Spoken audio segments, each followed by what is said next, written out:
Salah seorang ulama Banten yang cukup terkenal di kalangan koloni haji di Mekah adalah Syekh Tubagus Ismail, yang disebut-sebut berasal dari keluarga keturunan bangsawan Banten. Adiknya adalah istri Bupati Serang saat itu.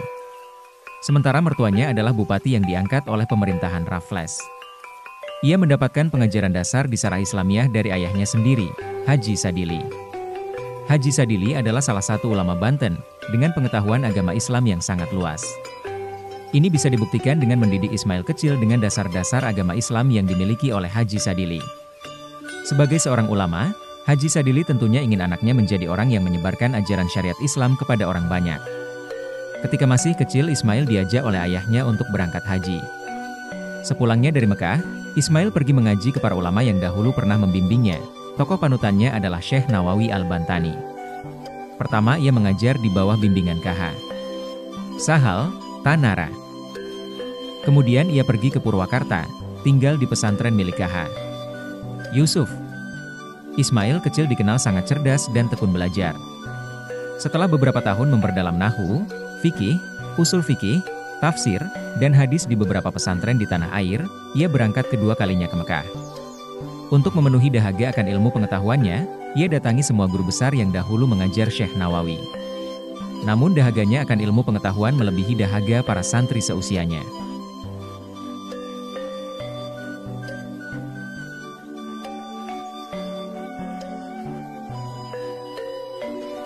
Konon katanya ia juga mendapat bimbingan pengajaran dari seorang guru besar bermazhab Hanafi, Syekh Said Al-Qutubi, yang tidak pernah mengajar Syekh Nawawi dan ulama-ulama Banten lainnya.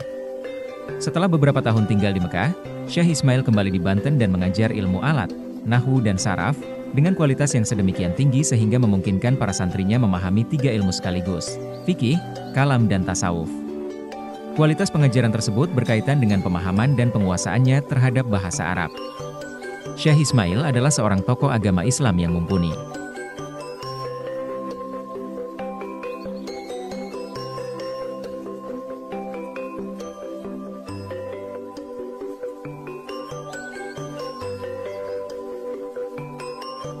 Ketiga ilmu yang sangat perlu bagi seorang pemimpin agama dimiliki oleh Syekh Ismail. Ini selaras dengan pendapat Hamka bahwa seorang tokoh agama yang mumpuni haruslah memiliki 3 ilmu, ilmu kalam, ilmu fikih, dan ilmu tasawuf. Seorang teman santrinya yang berasal dari Parahyangan menjelaskan dengan nada humor bahwa ketika Syekh Ismail menjelaskan perbedaan pronominal demonstrative, ism isyarat, hazha dan hazihi, penjelasannya memberikan pemahaman seolah-olah hazha petunjuk bagi sesuatu yang dekat dan hazihi bagi sesuatu yang terletak agak jauh. Kegiatan mengajarnya terhenti di Banten. Pada tahun 1871 ia kembali ke Mekah dan menetap di sana. Ia dikenal sebagai orang Banten yang kaya raya dan dermawan. Konon ia memiliki 3 buah rumah. Perkebunan yang luas miliknya dan kiriman uang dari saudara-saudaranya memungkinkan Syekh Ismail hidup sangat berkecukupan di Tanah Suci, sehingga memungkinkannya mengajar dan belajar dengan fokus. Setiap hari ia mengikuti pengajian reguler di Masjidil Haram.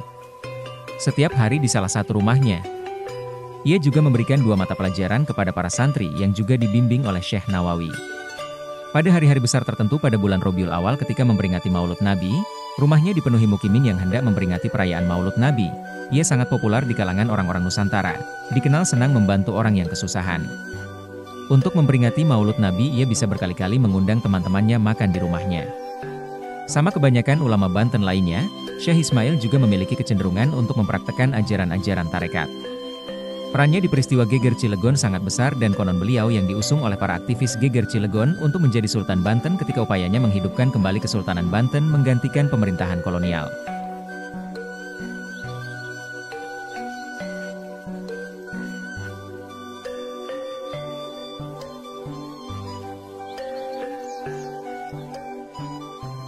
Pada tahun 1883 murid Syekh Abdul Karim yaitu Kiai Haji Tubagus Ismail, kembali dari Makkah, lalu mendirikan pesantren dan mendirikan cabang tarekat Qadiriyah di kampung halamannya, Gulacir, Kramat Watu.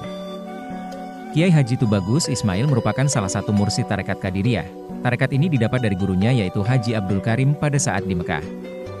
Haji Abdul Karim adalah ulama Banten yang diangkat menjadi pengganti Syekh Chatib Sambas. Pemimpin tertinggi tarekat Qadiriyah di Mekah, dari sinilah Haji Abdul Karim menyebarkan kegiatan tarekat Qadiriyah di Banten, dengan cara berkeliling ke pelosok-pelosok kampung. Kiai Haji Tubagus Ismail seorang bangsawan yang ingin menghidupkan kembali Kesultanan Banten. Beliau juga dianggap sebagai wali.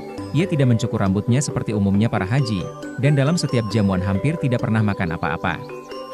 Ditambah bahwa ia juga cucu Tubagus Urip, yang sudah dikenal sebagai wali, maka dalam waktu singkat saja Kiai Haji Tubagus Ismail sudah punya banyak pengikut, dan kepemimpinannya semakin diakui di Banten.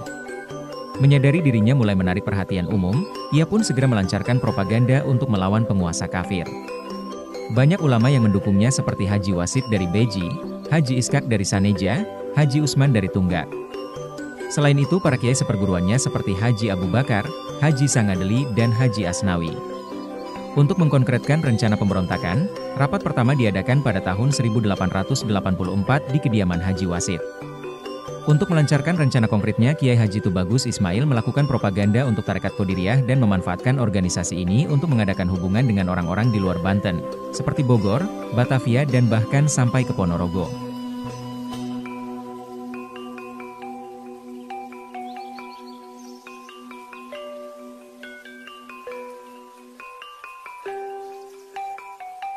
Kiai Haji Tubagus Ismail merupakan satu dari 3 pimpinan Geger Cilegon yang berjuang sampai titik darah penghabisan. Selain aktif mengorganisir rapat-rapat persiapan sejak beberapa tahun sebelum meletusnya pemberontakan, Kiai Haji Tubagus Ismail juga aktif menyebarluaskan propaganda berjihad melawan penguasa kafir, baik sejak di Mekah maupun sekembalinya ke kampung halamannya di Gulacir Kramat Watu, Kabupaten Serang. Peran sentralnya dalam peristiwa Geger Cilegon terefleksi dalam identifikasi oleh Sartono Kartodirjo terhadapnya salah satu dari 3 gembong, otak, pemberontakan bersama dengan Ki Wasid dan Haji Marzuki. Di paragraf yang lain, Kartodirjo menyebutkan, pada akhir bulan April 1888, para kiai berkumpul lagi di Kaloran, di mana diputuskan bahwa pemberontakan akan dimulai pada suatu hari dalam bulan Sura, September 1888. Juga diputuskan bahwa Haji Wasid, Haji Iskak, Haji Tubagus Ismail dan kiai-kiai lainnya dari distrik Cilegon dan Kramat Watu akan memimpin serangan terhadap Cilegon. 2 bulan sebelum pemberontakan, Kiai Haji Tubagus Ismail berkeliling ke berbagai tempat selama 2 minggu untuk menggalang dukungan dari para kiai di Tangerang, Jakarta, Cianjur, dan Bandung. Kiai Haji Tubagus Ismail juga menggalang dukungan untuk pemberontakan dari kalangan Sentana. Anggota keluarga, keturunan sultan yang direkrut menjadi Pangreh Praja, dan karena wan prestasi dipecat kemudian mendedikasikan hidup mereka dengan melibatkan diri secara intensif kepada kegiatan keagamaan. Sebagai keturunan sultan, Kiai Haji Tubagus Ismail nampaknya orang yang paling tepat untuk meyakinkan kelompok masyarakat berpengaruh ini. Tidak hanya strategis karena kaum Sentana tidak hanya memiliki fanatisme keagamaan yang sangat kuat tetapi juga terkadang menjadi donatur untuk kegiatan-kegiatan keagamaan di tengah-tengah masyarakat. Persenjataan, dana, dukungan moral, personil, dan logistik adalah buah dari upaya penggalangan dukungan terhadap Geger Cilegon yang dilakukan secara sungguh-sungguh yang dilakukan oleh Kiai Haji Tubagus Ismail dan kawan-kawan. Peran penting Kiai Haji Tubagus Ismail dalam Geger Cilegon terlihat dalam fakta bahwa ketika seorang aktivis dari Arjawinangun menemui Ki Wasid menyatakan pemberontakan harus segera dimulai dengan penyerangan terhadap para pejabat Eropa dan pribumi yang sedang berkumpul di Balagendung pada waktu itu.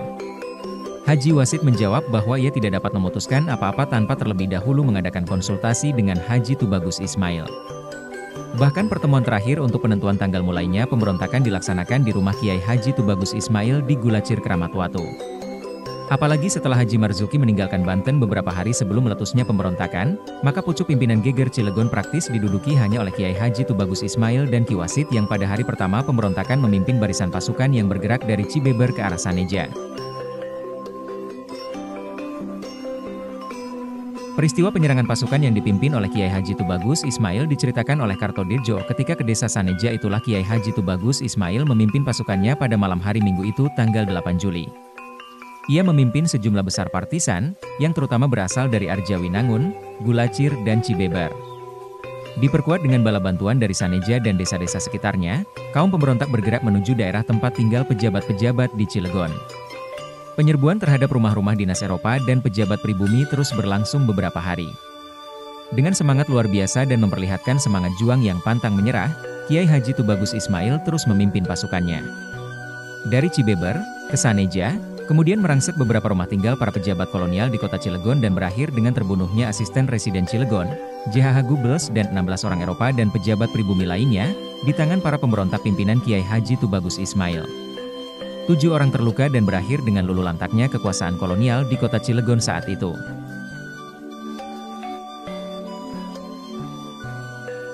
Dari serangkaian kejadian geger Cilegon, motif pemberontakan dari penelitian Sartono Kartodirjo dapat disimpulkan bahwa motivasi pemberontakan Cilegon ini adalah campuran antara motif ekonomi, kerja paksa, pajak, politik, sosial, tingkah laku pegawai Belanda dan pribumi yang agak kasar, tidak menghormati sikap bebas orang Banten, dan agama.